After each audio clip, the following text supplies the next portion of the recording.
استاذ العلماء حضرت مولانا فتح محمد سلیانوی علیہ رحمہ کی ولادت باسعادت 1240 ہجری بامقام کوٹ عیسیٰ شاہ ضلع جنگ ننہال میں ہوئی۔ پاک و ہند میں آپ کے آباء و اجداد کی آمد کا پتہ 1900 ہجری سے ملتا ہے۔ آپ کے مورث اعلیٰ حضرت حافظ جمال الدین حجازی پنجاب کے علاقہ خوشاب میں سرزمین عرب سے تشریف لائے۔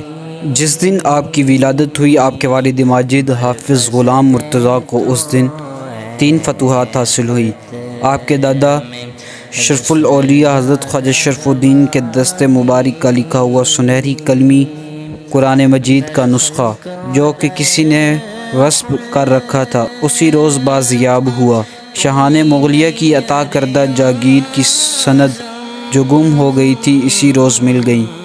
ایک کنواں جو سیرابی اراضی کے لیے تعمیر ہو رہا تھا اور کافی عرصے سے غوطہ خوروں کی سرتوڑ کوششوں کے باوجود پتال تک نہیں پہنچ رہا تھا، یکایک اس دن اپنے صحیح مقام تک زیر آب چلا گیا۔ آپ کے نانا جان اور والد گرامی نے ان حاصل ہونے والی کامیابیوں کے تناظر میں نومولود کا نام فتح محمد رکھا۔ آپ نے زیادہ تر علوم سلیانہ میں ہی حاصل کیا، تاہم آپ نے گروٹ علاقہ خوشاب جا کر حضرت مولانا نور محمد کھنرا سے بھی تحصیل و تکمیل علم فرمائی، اور آپ علم کے اس کمال درجے تک پہنچ گئے کہ آپ کے والد ماجد حضرت مولانا حافظ غلام مرتضیٰ نے فرمایا کہ مجھے فخر ہے کہ میں فتح محمد کا باپ ہوں۔ تکمیل علوم اولیٰ کے بعد آپ حضرت خواجہ محمد عبید اللہ ملتانی کی خدمت میں ملتان حاضر ہوئے اور ان سے بیعت کی۔ آپ نے سلیانہ میں ایک عظیم درسگاہ قائم فرمائی، جہاں نہ صرف ہندوستان کے مختلف علاقوں سے بلکہ دوسرے ممالک کے طلباء بھی تعلیم حاصل کرنے آتے۔ آپ کے علاوہ دیگر علماء بھی تدریس کے فرائض سر انجام دیتے تھے۔ حضرت خواجہ غلام فخر الدین سیالوی علیہ رحمہ نے ایک مجلس میں صاحبزادہ میاں محمد عبداللہ سیالوی رحمۃ اللہ علیہ کی روایت سے بیان فرمایا، ایک مرتبہ مولانا فتح محمد سلیانوی مع جماعت طلبہ حضرت شمس العارفین سیالوی سے سماع کے موضوع پر بحث و مناظرہ کے لیے سیال شریف تشریف لائے۔ جب حضرت سیالوی کو پتہ چلا تو آپ نے حضرت مولانا سلیانوی کے استقبال میں قدم دیے۔ آپ کو دیکھتے ہی حضرت مولانا سلیانوی اپنا دل دے بیٹھے اور سکوت کا عالم طاری ہو گیا۔ البتہ آپ کے تلمذہ حضرت سیالوی کے چہرہ انور سے چادر ہٹا کر کہتے رہے کہ کتنا خوبصورت اور نورانی چہرہ ہے، اس بدعت دا ارتکاب کیوں کر دیو۔ حضرت خواجہ سیالوی کمال ضبط اور تحمل سے ان باتوں کو سنتے رہے۔ حضرت مولانا الحاج طفیل احمد فائق کا بیان ہے، آپ شروع میں سماع با مضارب کو خلاف شریعت سمجھتے تھے۔ ایک بار اپنے چند شاگردوں کے ہمراہ سیال شریف اس مسئلے پر مناظرہ کے لیے تشریف لائے۔ حضرت خواجہ کو آپ کی آمد کا علم ہوا تو آپ سیال شریف سے باہر حضرت مولانا سلیانوی کے استقبال کے لیے تشریف لے گئے۔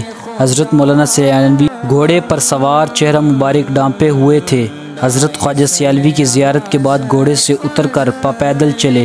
رستے میں شاگردوں نے مسئلہ سماع پر بحث کرنے کے لیے بار بار آپ کو کھینچ کر توجہ دلائی، مگر آپ پر تو قال کی بجائے حال طاری ہو چکا تھا۔ سیال شریف پہنچ کر آپ نے قوالی سننے کی فرمائش کی۔ حضرت خواجہ سیالوی نے پوچھا، مولانا مضارب کے ساتھ یا بغیر مضارب کے؟ عرض کیا، با مضارب۔ بعد میں دیگر علمی موضوعات پر تبادلہ خیالات ہوتا رہا۔ الغرض خلافت کی نعمت سے سرفراز ہو کر اپنے وطن سلیانہ تشریف لے گئے اور ہمیشہ کے لیے حضرت خواجہ سیالوی کے ہو کر رہ گئے۔ آپ کو حضرت خواجہ سیالوی سے انتہائی محبت اور عشق تھا۔ اکثر سیال شریف حاضری دیتے اور علمی اور روحانی استفادہ فرماتے۔ حضرت خواجہ سیالوی آپ پر بے حد مہربان تھے۔ ایک بار حضرت خواجہ سیالوی اپنے مریدین کو یہ کہہ کر کہ آج ایک عاشق رسول دربار نبوی کا حضوری آ رہا ہے، 3-4 میل پیدل شیخ جلیل تک تشریف لائے اور آپ کا استقبال کیا۔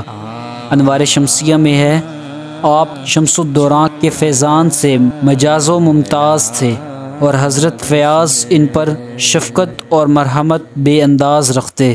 آپ عاشق صادق تھے اور عشق و مستی کا وافر حصہ ودیت ہوا تھا۔ مرات العاشقین میں ہے، حضرت مولانا معظم الدین مرولوی نے عرض کیا کہ آج سیال شریف کے تمام عارض مندوں کی یہ حالت ہے کہ ان پر عشق کے غلبے کی وجہ سے وجد کی کیفیت چھائی ہوئی ہے۔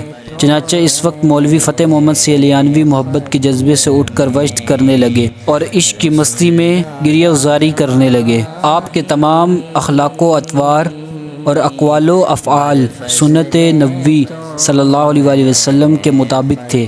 آپ دنیا کے مال و اسباب سے کچھ رغبت نہ رکھتے۔ آپ مثال کے طور پر فرمایا کرتے تھے کہ اگر مجھے دنیا کے مال سے کچھ بھی علاقہ ہوتا تو میں اتنے ڈھیر سارے شاگرد نہ بناتا، بلکہ میری دنیاوی ضرورتیں پوری کرنے کے لیے صرف ایک شاگرد یعنی خواجہ محمد دین سیالوی ہی کافی تھے۔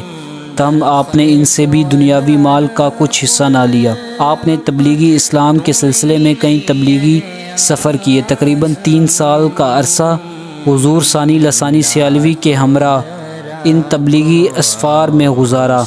پنجاب اور ہندوستان کے اولیاء کرام کے مزارات مقدسہ پر حاضری دی۔ آپ نے حج بیت اللہ اور روضہ رسول اللہ صلی اللہ علیہ وآلہ وسلم کی حاضری کا شرف بھی حاصل کیا۔ اسمان ولایت کا یہ میرے منیر اور علوم اراضی کا آفتاب کچھ عرصہ بیمار رہا اور اپنے والد ماجد حضرت حافظ غلام مرتضیٰ کے زمانے حیات میں ہی ان کو دماغ مفارقت دے کر 14 صفر المظفر 1302 ہجری بمطابق 4 دسمبر 1884 عیسوی کو بعد از نماز فجر اپنے خالق حقیقی سے جا ملے۔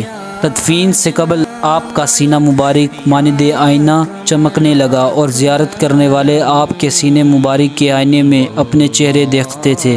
کفن مبارک کو سینے سے ہٹا دیا گیا تھا۔